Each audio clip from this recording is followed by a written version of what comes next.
तुम पूछते हो ध्यान क्या है? ध्यान है पर्दा हटाने की कला। और ये पर्दा बाहर नहीं है, ये पर्दा तुम्हारे भीतर पड़ा, तुम्हारे अंतस्थल पर पड़ा है। ध्यान है पर्दा हटाना। पर्दा बुना है विचारों से, विचार के ताने बानों से पर्दा बुना है। अच्छे विचार, बुरे विचार, इनके ताने बाने से पर्दा बुना है। जैसे जैसे तुम विचारों के पार झांकने लगो, या विचारों को ठहराने में सफल हो जाओ, या विचारों को हटाने में सफल हो जाओ, वैसे ही ध्यान घट जाएगा। निर्विचार दशा का नाम ध्यान है। ध्यान का अर्थ है ऐसी कोई संधि भीतर, जब तुम तो हो, जगत तो है, और दोनों के बीच में विचार का पर्दा नहीं। कभी सूरज को उगते देखकर, कभी पूरे चांद को देखकर, कभी इन शांत वृक्षों को देखकर, कभी गुलमोहर के फूलों पर ध्यान करते हुए। तुम हो, गुलमोहर है सजा दुल्हन की तरह, और बीच में कोई विचार नहीं। इतना भी विचार नहीं कि ये गुलमोहर का वृक्ष है, इतना भी विचार नहीं कि फूल सुंदर हैं, इतना भी विचार नहीं। शब्द उठ ही नहीं रहे, अवाक, मौन, स्तब्ध तुम रह गए हो। उस घड़ी का नाम ध्यान है। पहले तो क्षण क्षण को होगा, कभी कभी होगा, और जब तुम चाहोगे तब ना होगा। जब होगा तब होगा, क्योंकि ये चाह की बात नहीं। चाह में तो विचार आ गया, ये तो कभी कभी होगा। इसलिए ध्यान के संबंध में एक बात ख्याल से पकड़ लेना, खूब गहरे पकड़ लेना, ये तुम्हारी चाहत से नहीं होता है। ये इतनी बड़ी बात है कि तुम्हारी चाहत से नहीं होती, ये तो कभी कभी अनायास किसी शांत क्षण में हो जाती। तो हम करें क्या? ध्यान के लिए हम करें क्या? यही शायद तुमने पूछना चाहा कि ध्यान क्या है, कैसे करें।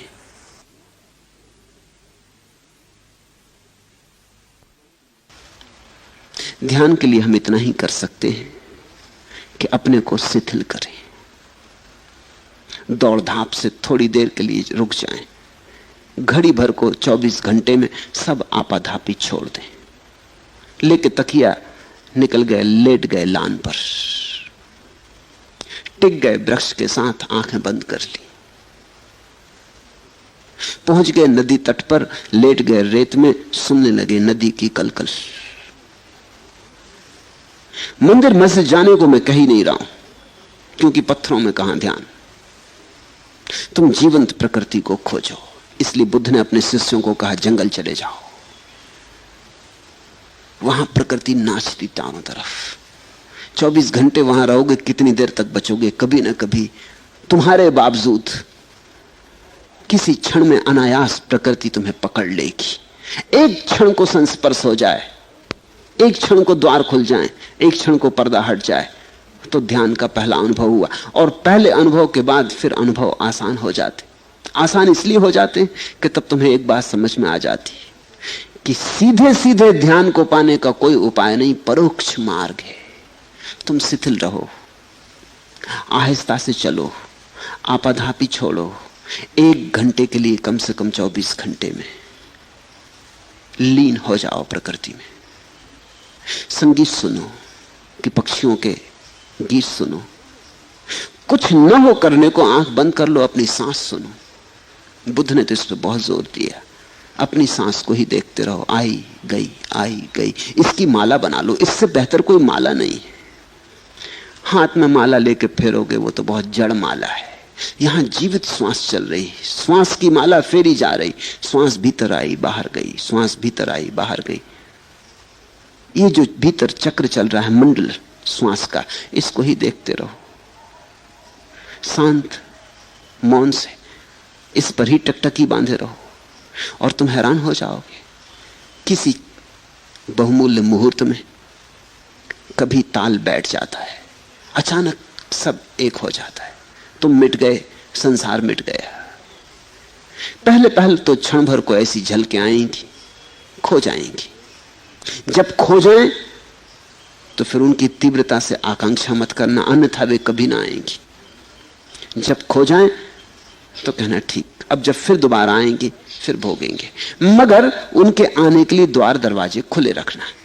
ऐसा ही समझो कि सूरज बाहर निकला है, तुम अपने कमरे में दरवाजा बंद किए बैठे हो, रोशनी भीतर नहीं आती।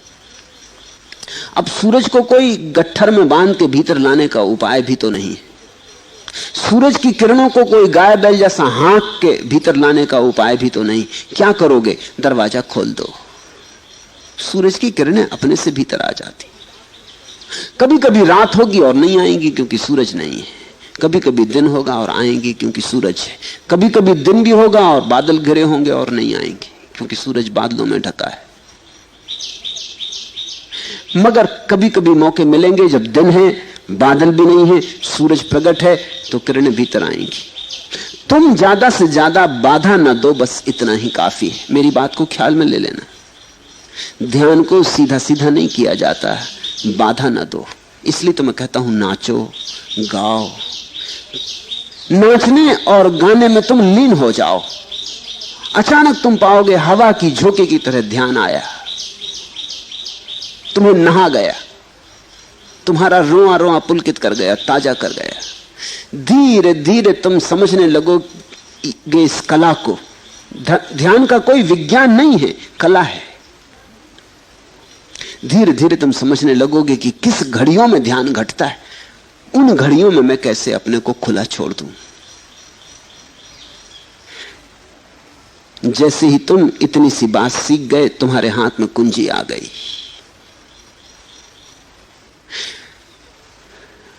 इसे इस तरह प्रयोग करो। कभी रात नींद खुल गई है, बिस्तर पे पड़े हो, अनिद्रा के लिए परेशान मत हो। इस मौके को मत खो। ये शुभ घड़ी, सारा जगत सोया, पत्नी बच्चे सब सोए, तुम्हें मौका मिल गया। बैठ जाओ अपने बिस्तर में, रात के सन्नाटे को सुनो। ये बोलते हुए झींगर, ये रात की चुप्पी, ये सारा जगत सोया हुआ, सारा कोलाहल बंद। जरा सुन लो इसे शांति से। ये शांति तुम्हारे भीतर भी शांति को झंकारेगी। ये बाहर गूंजती हुई शांति तुम्हारे भीतर हृदय में भी गूंज पैदा करेगी, प्रतिध्वनि पैदा करेगी। जब सारा घर और सारी दुनिया सोई हो, तो आधी रात चुपचाप अपने बिस्तर में बैठ जाने से ज्यादा शुभ घड़ी ध्यान के लिए खोजनी कठिन है। लेकिन मैं ये नहीं कह रहा हूं कि तुम आधी रात अलार्म भर के बैठ जाओ, कभी नहीं, तो धोखा हो जाएगा। तुमने अगर इसको कोई नियम बना लिया कि अलार्म भर के 2 बजे रात उठ के बैठ जाएंगे, फिर सब गड़बड़ हो जाएगी। ध्यान तुम्हारे खींचे खींचे नहीं आता। ध्यान इतनी नाजुक बात है, तुम बुलाते हो तो संकोच से भर जाता, आते ही नहीं। बड़ी नाजुक दुल्हन है ध्यान। तुम जोर जबरदस्ती मत करना, नहीं तो बलात्कार हो जाएगा। बहुत धीरे धीरे फुसलाना पड़ता है। फुसलाने शब्द को याद रखना, ध्यान को फुसलाना पड़ता है। फिर 24 घंटे में कभी भी हो सकता है, लेकिन ख्याल यही रखना कि फुसलाना है, आयोजन नहीं करना। नहीं तो लोग हैं कि रोज 5 बजे उठाए और बैठ गए ध्यान करने, जड़ की तरह, यंत्रवत, मशीन की तरह। नहीं, ऐसा ध्यान नहीं होता। हाँ, तुम ख्याल रखो, थोड़ा अपने हृदय का भी भाव रखो कि जब तुम्हारा हृदय बहता हो तब चूकना मत। तब 1000 काम हो तो छोड़ के एकांत में बैठ जाना। अपने स्नान गृह में भी बैठ गए जाके तो चलेगा, लेकिन जब तुम्हें लगे कि हां अभी भीतर घड़ी आती मालूम पड़ती, विचार कुछ कम है, तनाव कुछ कम है, मन कुछ प्रफुल्लित है, आनंदित है, ये घड़ी है।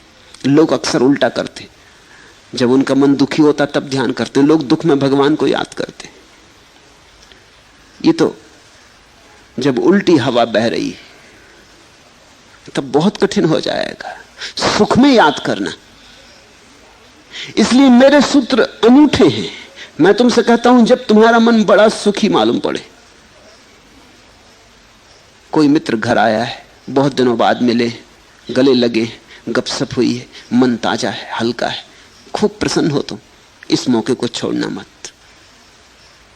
बैठ जाना एकांत में। इस घड़ी में सुख का सुर बज रहा है, परमात्मा बहुत करीब है। सुख का अर्थ ही होता है जब तुम्हारे जाने अनजाने परमात्मा करीब होता है, चाहे जानो चाहे ना जानो। सुख जब तुम्हारे भीतर बजता है तो उसका अर्थ हुआ कि परमात्मा तुमसे बहुत करीब आ गया। तुम किसी अनजाने मार्ग से घूमते घूमते परमात्मा के पास पहुंच गए हो। मंदिर करीब है, इसलिए सुख बच रहा है। इस घड़ी को चूकना मत। इस घड़ी में तो जल्दी से खोजना, कहीं किनारे पर ही हाथ के बढ़ाने से ही मंदिर का द्वार मिल जाएगा। लेकिन लोग दुख में याद करते, सुख में भूल जाते। दुख में तुम मंदिर से बहुत दूर पड़ गए हो, अनंत दूरी है। दुख में तो भरोसे नहीं आता कि ईश्वर हो भी सकता है। दुख में कहां भरोसा आ सकता है? दुख में तो ऐसा लगता है संसार में कोई नहीं है। दुख में तो ऐसा लगता है कि ये कोई शैतान चला रहा है संसार को, कोई दुष्ट। दुख में तो ऐसा लगता है कि समाप्त कर लो अपने को। न कोई कृतज्ञता, न कोई धन्यवाद का भाव उठता। दुख में कैसे उठे? लेकिन लोग दुख में मंदिर जाते, मस्जिद जाते, भगवान को याद करते, प्रार्थना करते और सुख में भूल जाते। और मैं तुमसे कहता हूं, सुख में ही घटता है।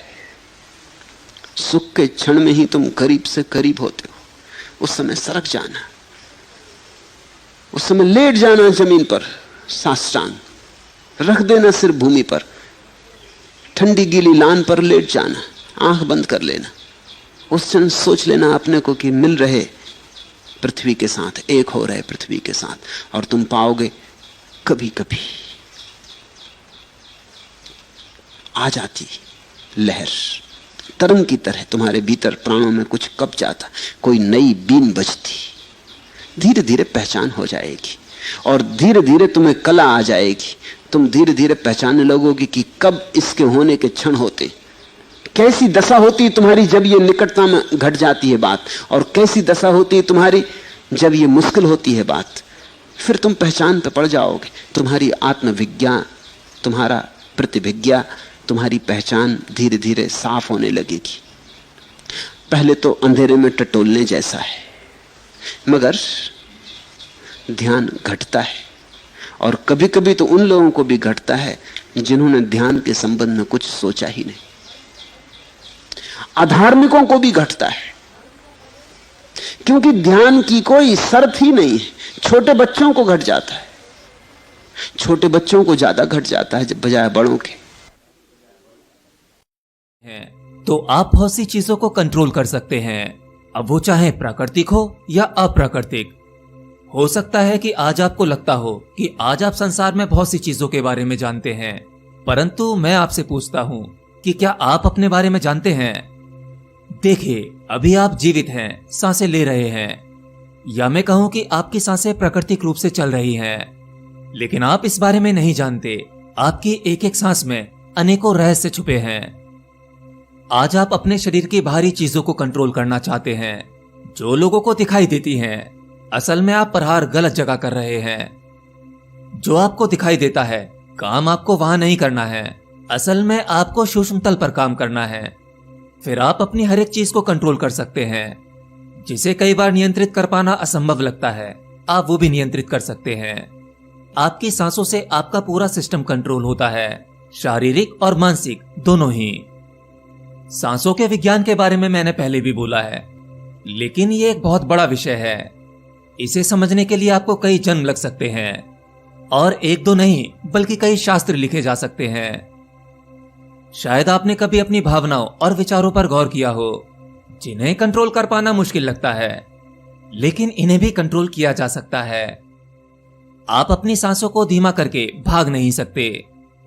भागते समय आपकी सांस तेज हो जाती है, क्योंकि सांस आपके शरीर को एक अज्ञात ऊर्जा देती है। जब आप अपने शरीर से सामान्य से अधिक काम लेते हैं, तो आपके शरीर को अधिक ऊर्जा की आवश्यकता पड़ती है, इसलिए आपकी सांसें तेज हो जाती हैं, जिससे आपके शरीर को पर्याप्त ऊर्जा मिल जाती है। दूसरा, आप अपनी सांसों को धीमा करके क्रोध नहीं कर सकते। आपने देखा होगा, जब भी आपको क्रोध आता है, तो आपकी सांसें छोटी और सामान्य से अधिक तेज चलने लगती हैं, क्योंकि आपके भीतर जो क्रोध उठा है वह भी ऊर्जा को खर्च करता है। एक क्रोधित व्यक्ति को अधिक ऊर्जा की आवश्यकता पड़ती है, इतना तो आप जानते ही होंगे, क्यों, है ना? और एक कामुक व्यक्ति, जिसे काम वासना जकड़ लेती है। तो जिस प्रकार से काम वासना धीरे धीरे तीव्र होती चली जाती है, आपकी सांसें भी उसी प्रकार से तेज होने लगती हैं। मतलब आप अपनी सांसों को धीमा करके काम वासना में नहीं उतर सकते। जिन्होंने काम सूत्र लिखा, या काम वासना के विज्ञान को समझा। उन्होंने जान लिया था कि ब्रह्मचर्य में कैसे उतरा जा सकता है या अपनी काम वासना पर नियंत्रण कैसे किया जा सकता है। तो आपकी सांसों की गहराई और उसकी गति से आपके पूरे सिस्टम पर प्रभाव पड़ता है, जिसमें से कुछ आप बाहरी भौतिक रूप से देख सकते हैं, जैसे मनुष्य का खुश होना, क्रोध आना, या तेज भागते समय उसकी सांसों को महसूस किया जा सकता है। सांसों पर नियंत्रण करने के बाद आपके भीतरी विचारों पर भी प्रभाव पड़ता है, जिससे आपकी फीलिंग और भावनाओं को इंस्टेंट बदला जा सकता है। और सांसों के रहस्य के इस विज्ञान को अगर आप टेक्निकली और साइंटिफिक भाषा में समझना चाहते हैं तो आप एक बुक के माध्यम से समझ सकते हैं, जिसका नाम है science of breath, a practical guide, जिसे लिखा है Swami Rama, Rudolph Ballentine and Alan Hymes ने सन 1970 में। एक बार स्वामी रामा अमेरिकन लेबोरेटरी में गए। स्वामी रामा हिमालय की गुफाओं में रहते थे। उन्होंने बचपन से ही योग के रहस्यों पर काम किया था। स्वामी रामा ने अपनी सांसों पर कंट्रोल करके इतनी निपुणता हासिल कर ली थी, जिसके जरिए वे अपनी ब्रेन वेव, हार्ट बीट और शरीर में बह रहे खून को भी रोक देते थे। मनुष्य की यह अवस्था मृत्यु की अवस्था होती है, जहां आकर हमारे शरीर का सारा सिस्टम रुक जाता है और इसी स्टेज को हम मृत्यु कहते हैं। लेकिन स्वामी रामा अपनी इस स्टेज में जब चाहे जा सकते थे और अपनी सांसों के माध्यम से अपने पूरे शरीर को अपने कंट्रोल में कर लेते थे, जहां शरीर का पूरा सिस्टम रुक जाता था। परंतु इस अवस्था में भी वह सब कुछ महसूस करते थे। ये एक मृत्यु की अवस्था तो है, परंतु होश में मृत्यु। डॉक्टर्स और साइंटिस्ट ने स्वामी रामा के शरीर को एग्जामिन किया और उन्हें मृत घोषित किया। स्वामी रामा के इस प्रयोग से पूरी की पूरी मेडिकल साइंस दंग रह गई। स्वामी रामा पर प्रयोग करने वाले सभी रिसर्चर ये मानते हैं कि जिन इंडियन योगीज को सुपरस्टिशियस या अंधविश्वास की नजरों से देखा जाता था, आज अचानक से उन्हें इनर साइंस मानने लगे, एक भीतरी विज्ञान जो मनुष्य की कल्पना के पार है। सांसों को ध्यानपूर्वक लेना ये एक प्राचीन योगिक टेक्निक है। एक योगी जो अपनी सांसों पर नियंत्रण पा लेता है, वो अपनी सांसों को स्वेच्छा से जब चाहे रोक सकता है। अगर आप सांसों के रिदम को समझ गए तो आप अपने इस बायोलॉजिकल शरीर में होने वाली वो खतरनाक बीमारियां जिनका इलाज आज मेडिकल साइंस के पास भी नहीं है, सांसों के माध्यम से उन बीमारियों को ठीक किया जा सकता है। और साइंस ऑफ ब्रेथ की इस बुक समरी में अपनी सांसों से जुड़े अद्भुत रहस्यों के बारे में सुनेंगे।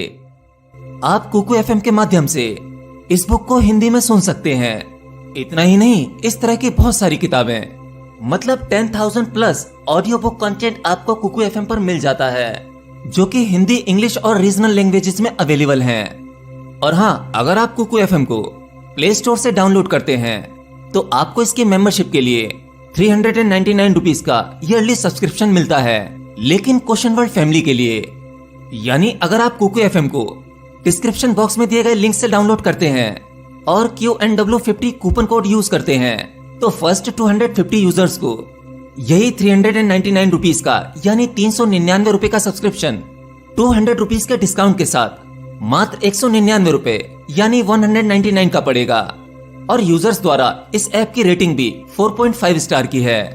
तो देर किस बात की, लिंक डिस्क्रिप्शन बॉक्स में है, वहां जाओ और इसे डाउनलोड कर लो। एनीवे, टॉपिक को आगे बढ़ाते हैं। तो अब तक आप यह समझ चुके हैं कि आपकी सांसें आपको बाहरी और भीतरी रूप से प्रभावित करती हैं, यानी जैसा आपका मन होगा आपकी सांसों की गति भी उसी प्रकार से होगी, या जैसी आपकी सांसें होंगी आपका मन उसी प्रकार से रिएक्ट करेगा। यानी आपकी सांसों से सब कुछ जुड़ा हुआ है। आपके जो बाहर घटता है वह भी, और जो भीतर घटता है वह भी। आप इसे ऐसे भी समझ सकते हैं, आपके जीवन में होने वाली हर एक घटना आपकी सांसों से संबंध रखती है। इसका मतलब ये कि अपनी सांसों की गति को नियंत्रित करके आप अपने मन और विचारों को नियंत्रित कर सकते हैं। आपने भारत में बहुत से योगियों के बारे में सुना होगा। अगर आप किसी सच्चे योगी को देखते हैं या किसी साधक को, तो आपको उसके चेहरे पर एक परम ठहराव दिखता होगा, कहीं की कोई जल्दी नहीं, एक परम स्थिरता। अगर एक योगी चाहे तो वह किसी भी सिचुएशन में क्रोधित नहीं हो सकता। एक योगी संसार की हर एक परिस्थिति में, चाहे उसके जीवन में दुख या पीड़ा का समय हो, वह अपने आप को नियंत्रित, शांत और स्थिर रख पाता है। एक योगी अपने इमोशंस को नहीं दबाता, बल्कि वह अपनी सांसों को कंट्रोल करता है। सांसों को कंट्रोल करते ही वह अपने मन पर नियंत्रण पा लेता है, साथ ही विचारों पर भी। अगर आपका मन आपके नियंत्रण में है तो मतलब आपके पास हर एक समस्या का समाधान है।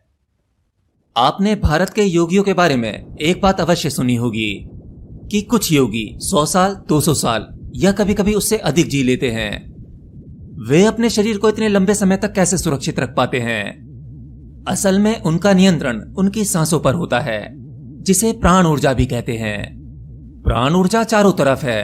आप इसे कितनी मात्रा में ले रहे हैं या कितनी मात्रा में इसे खर्च कर रहे हैं, ये बात एक योगी अच्छी तरह से जानता है। वह इस प्राण ऊर्जा का इस्तेमाल अपनी जरूरत के हिसाब से कर सकता है। एक सामान्य मनुष्य 1 मिनट में 12-13 बार सांस लेता है, तो सामान्य मनुष्य की आयु 70, 80 या 90 साल होती है। हां, कभी कभी 100 साल भी हो जाती है।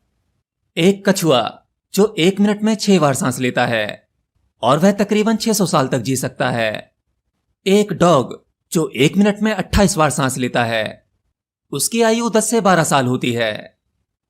तो आप समझ सकते हैं कि सांसों की गिनती और इसकी गति कितनी ज्यादा महत्वपूर्ण है। मतलब आप जो सांस ले रहे हैं वो कोई सामान्य हवा या वायु नहीं है, बल्कि आप सांसों के जरिए जो हवा लेते हैं उस हवा में एक अज्ञात ऊर्जा भी होती है, जो आपके शरीर की क्षमता को घटा या बढ़ा सकती है। अगर आप अपने शरीर को स्वस्थ रखना चाहते हैं, सामान्य से अधिक क्षमता चाहते हैं, तेज बुद्धि चाहते हैं, तो आपको अपनी सांसों को समझना होगा, इसको नियंत्रित करना होगा। इस एक चीज को नियंत्रित करते ही आपके जीवन में सब कुछ व्यवस्थित हो जाएगा। अपनी सांसों को गहरा लीजिए। आपको अपनी सांसों को छोटा नहीं लेना चाहिए। जैसे सामान्यतः हम अपनी सांसों को छोटा लेते हैं, हमारी सांसें गहरी नहीं होती। इसलिए इस प्रकार के व्यक्ति जो सांसों को गहरा नहीं लेते, वो जल्दी थक जाते हैं, वह ऊर्जावान नहीं दिखते, उनका चेहरा थका हुआ दिखता है। आपको चाहिए कि आप अपनी सांसें गहरी लें, पेट या नाभि तक लें। आप केवल रोजाना 10 मिनट बैठें और 10 मिनट अपनी सांसों को नियंत्रित करने की कोशिश करें। केवल अपनी सांसों को आता जाता देखें। आपको श्वास नाभि तक लेनी है, अपना ध्यान सांसों पर लगाना है। अगर आपकी सांसें लंबी होंगी, गहरी होंगी और 1 मिनट में उनकी काउंटिंग कम होगी, तो आप सामान्य से अधिक उम्र तक जी सकते हैं तथा आपका शरीर स्वस्थ रहेगा। आज कई जगहों पर रोगी व्यक्ति को सांसों की थेरेपी के माध्यम से उनके रोगों का उपचार किया जा रहा है। जब आप अपनी सांसों को नियंत्रित करना सीख लेते हैं और उन्हें समझने लगते हैं, तो आपके लिए ब्रह्मांड के रहस्यों की सभी परतें एक एक करके खुलती चली जाती हैं। फिर आप स्वयं पर नियंत्रण पा लेते हैं, स्वयं को जान पाते हैं। आपकी सांसें बहुत बड़ा विज्ञान है। मैं सांसों के हर एक विषय पर एक एक करके आप लोगों के लिए वीडियो लाता रहूंगा। एनीवे, आज के लिए इतना ही। और हाँ, अपनी नॉलेज और ज्ञान को बढ़ाने के लिए डिस्क्रिप्शन बॉक्स में दिए हुए लिंक से कुकू FM को डाउनलोड करना मत भूलिए और ऐसे ही अपनी नॉलेज को बढ़ाते रहिए।